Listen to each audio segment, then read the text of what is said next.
English-Tagalog Phrasal Verbs 6 to 10. Ang mga pag-aaralan natin ngayon ay give something away, give something away, throw something away, throw something away, break down, cut down, cut down, let someone down, let someone down.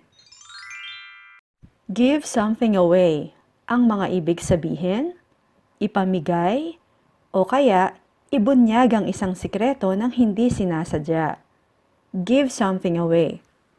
Gamitin natin sa pangungusap ang phrasal verb na give something away. Unang halimbawa, I can't believe you just gave those expensive shoes away. I can't believe you just gave those expensive shoes away. Na ang ibig sabihin, hindi ako makapaniwalang ipinamigay mo lang ang mga mamahaling sapatos na yon. I can't believe you just gave those expensive shoes away. The baby shower was supposed to be a surprise, but Belle gave it away. The baby shower was supposed to be a surprise, but Belle gave it away. Ang ibig sabihin, dapat ay sorpresa ang baby shower, pero ibinunyag ito ni Belle. The TV show is giving away 2 brand new cars this week. The TV show is giving away 2 brand new cars this week. Ang TV show ay mamimigay ng 2 bagong kotse sa linggong ito. My grandmother has decided to give away all her money to charity. My grandmother has decided to give away all her money to charity. Ibig sabihin, ang lola ko ay nagpasyang ibigay ang lahat ng pera niya sa kawang gawa. My grandmother has decided to give away all her money to charity. I don't need this bag anymore, so I'll just give it away. I don't need this bag anymore, so I'll just give it away. Ibig sabihin, hindi ko na kailangan ng bag na ito kaya ipamimigay ko na lang. I don't need this bag anymore, so I'll just give it away. Ang susunod nating phrasal verb ay throw something away. Throw something away. Ang ibig sabihin, itapon ang isang bagay dahil hindi mo na kailangan o ayaw mo na nito. Throw something away. I'm going to recycle yesterday's newspaper, so don't throw it away. I'm going to recycle yesterday's newspaper, so don't throw it away. I-recycle ko ang dyaryo kahapon, kaya wag mong itapon. Dex says, this rice cooker doesn't work anymore. This rice cooker doesn't work anymore. And Ben says, throw it away then. Throw it away then. Sabi ni Dex, hindi na gumagana ang rice cooker na to. Kaya sabi ni Ben, edi itapon mo na. Throw it away then. All the dishes had gone bad and had to be thrown away. All the dishes had gone bad and had to be thrown away. Nasira na ang lahat ng ulam o pagkain at kinailangan ng itapon. All the dishes had gone bad and had to be thrown away. Brad says, what shall I do with this old pillow and blanket? What shall I do with this old pillow and blanket? Anong gagawin ko sa lumang unan at kumot na to? Jenn says, you can keep the blanket but throw away the pillow. You can keep the blanket but throw away the pillow. Pwede mong itabi ang kumot pero itapon mo ang unan. Rika threw the letter away without reading it. Rika threw the letter away without reading it. Itinapon ni Rika ang sulat nang hindi ito binabasa. Rika threw the letter away without reading it. Ang susunod na phrasal verb ay break down. Break down, na ang mga ibig sabihin ay masira o hindi gumana o kaya naman ay masiraan ang sasakyan. Break down. Diane says, my mobile phone has broken down. Did you drop it again? My mobile phone has broken down. Did you drop it again? Hindi gumagana ang cellphone ko. Ibinagsak mo na naman ba ito? O kaya naman, inihulog mo na naman ba ito? My mobile phone has broken down. Did you drop it again? What a terrible trip. We broke down twice on the way there. What a terrible trip! We broke down twice on the way there. Nakakabwisit na biyahe. 2 beses kaming nasiraan papunta doon. Why are you late? Did the car break down again?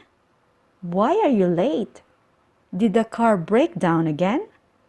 Bakit late ka? Nasiraan na naman ba ang kotse?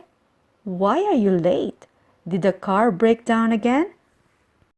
I'm nervous about using the washing machine. It might break down again. I'm nervous about using the washing machine.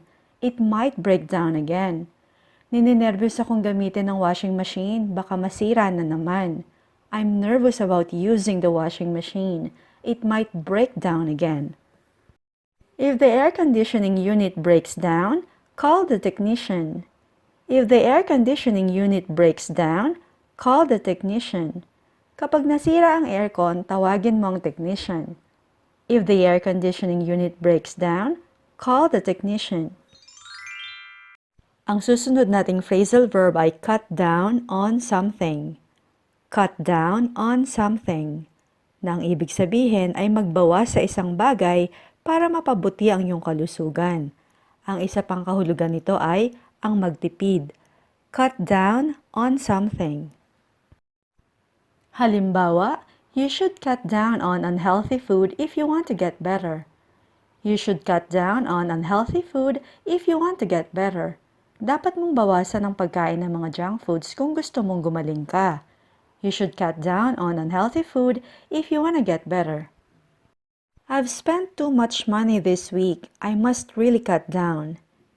I've spent too much money this week. I must really cut down. Grabe ang ginastos kong pera sa linggong ito. Dapat talaga akong magtipid. I've spent too much money this week. I must really cut down. If you really want to lose weight, try cutting down on fatty snacks. If you really want to lose weight, try cutting down on fatty snacks. Kung gusto mo talagang pumayat, subukan mong bawasan ang pagkain ng matatabang pagkain o kaya matatabang merienda. If you really want to lose weight, try cutting down on fatty snacks. Even if you've smoked since you were young, it's never too late to cut down or stop. Even if you've smoked since you were young, it's never too late to cut down or stop. Kahit pa naninigarilyo ka na mula noong bata ka pa, hindi pa huli ang lahat para magbawas o tumigil sa paninigarilyo. Even if you've smoked since you were young, it's never too late to cut down or stop. I'm avoiding cakes now because I'm cutting down on the amount of sugar I eat. I'm avoiding cakes now because I'm cutting down on the amount of sugar I eat. Iniiwasan ko na ang cake ngayon dahil nagbabawas ako sa dami ng asukal na kinakain ko. I'm avoiding cakes now because I'm cutting down on the amount of sugar I eat. Ang ikasampung phrasal verb para sa series na ito ay let someone down. Let someone down, na ang ibig sabihin, hindi tuparin ang bagay na ipinangako sa isang tao, o kaya ay pabayaan ang taong umaasa sa iyong tulong o suporta. Isa pang kahulugan, biguin o pabayaan ang isang tao. Let someone down. Narito ang unang halimbawa. I'm relying on your help. I hope you won't let me down. I'm relying on your help. I hope you won't let me down. Umaasa ako sa tulong mo. Sana hindi mo ako biguin. I'm relying on your help. I hope you won't let me down. He promised to take me out to dinner, but he let me down. He promised to take me out to dinner, but he let me down. Nangako siyang pakakainin ako sa labas ng hapunan pero hindi niya naman tinupad. He promised to take me out to dinner, but he let me down. I think that the mayor in this town has let down some communities. I think that the mayor in this town has let down some communities. Sa tingin ko, ang mayor sa bayan na ito ay pinabayaan ng ilang komunidad. I think that the mayor in this town has let down some communities. Don't worry, Dad, I won't let you down this time, I promise. Don't worry, Dad, I won't let you down this time, I promise. Huwag kang mag-alala, Dad, hindi kita bibiguin sa pagkakataong ito, pangako. Don't worry, Dad. I won't let you down this time, I promise. When Jason was sent to prison, he really felt that he let his parents down.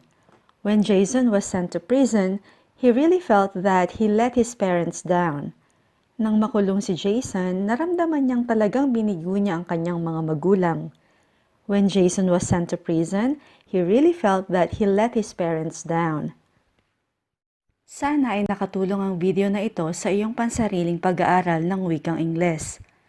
Para mapanood mo ang mga susunod na aralin, mag-subscribe lamang sa OFW English. Hanggang sa muli, maraming salamat po!